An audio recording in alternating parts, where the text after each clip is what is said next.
ভাই আমি বুঝি না পরীক্ষার মধ্যে কিছু পোলাপাইন এত নিখুঁত ভাবে চুরি কেমনে করে। না মানে এদের চুরির টেকনিক দেখলে তুমি কনফিউজ হয়ে যাইবা যে এরা এক্সাম দিতে আইছে নাকি কোনো গুরুত্বপূর্ণ সিক্রেট মিশনে আইছে। মানে এরা পরীক্ষার মধ্যে এত নিখুঁত ভাবে চুরি করে যে মনে হয় ধুম 3 মুভির ডাইরেক্টর এই হালার পুত্রাই আসলো। প্রথমত এই হালার পুত্রা চোখের জায়গায় দূরবীন লাগায়া ঘুরে। মানে হালার পুত ফিফথ বেঞ্চে বসে ফার্স্ট বেঞ্চের খাতা কেমনে নকল করে ফেলা এইটা আমার মাথায় ঢুকে না। আমি তো আমার সামনের বেঞ্চের কপি করতে গিয়ে হিমশিম খেয়া যাই ভাই। আর এই মাঙ্গের নাতি একজনের খাতা পাইলে হইছে মিনিটের মধ্যে কপি পেস্ট করে ছাইরা দিব। তার উপরে ওই মাঙ্গের নাতিগুলার আল্লাহ কলিজা দিছে এক একটা 24 হাত লম্বা। মানে যেই পরীক্ষার মধ্যে সামান্য জিনিসপাতি নেওয়ার ফাইল এলাও করে না সেই পরীক্ষার মধ্যে স্মার্ট ওয়াচ নিয়ে যায়, ফোন নিয়ে যায়। আরে ফোন তো হেরার অবস্থা দেখলে মনে হয় হালার পুত্রা সুযোগ পাইলে পুরা গেমিং পিসি লইয়া যাইবো। এইগুলাই নাও শান্তি হইব না। মাঙ্গের নাতিরা সারা রাত ধরে কষ্ট করে নকল বানায়া ওইগুলা হেরার মুজার ভিতর থেকে শুরু করে জাইঙ্গার ভিতর পর্যন্ত ঢুকায় রাখে। মাঝে মধ্যে মনে হয় এত কষ্ট করে যদি নকল না বানায় যদি একটু পড়তি তাইলে তো সত্যি সত্যি পাস করে যেতি। আর হেরার কাছ থেকে কখনো নকল নিও না রে ভাই। হেরা বাংলা পরীক্ষার দিন a square plus b square এর সূত্র নকল নিয়ে আসে। এখন তোমরা কি মনে করতেছো হেরা এত নকল নিয়ে ধরা পড়ে যাইবো?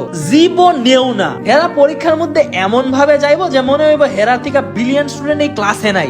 আর স্যার যদি সন্দেহ করে হেরার দিকে একটু তাকায় যে হেরা হয়তো নকল করতেছে তাইলে হেরা এমন অ্যাক্টিং করবো যে হেরা কিচ্ছু বুঝে না। মানে ভাজা মাঝি উল্টায় খাইতে পারে না। শাকিব খান ফেইল অ্যাক্টিং ভাই। বাট স্যার যদি 0.01 সেকেন্ডের জন্য যদি অন্যদিকে তাকায় তখনই হালার পথের জায়গা থেকে নকল বের করে বুলেটের গতিতে লেখা শুরু করব। কি ভাবতেছো এই ধরনের নকল আমরা দ্বারা করা সম্ভব?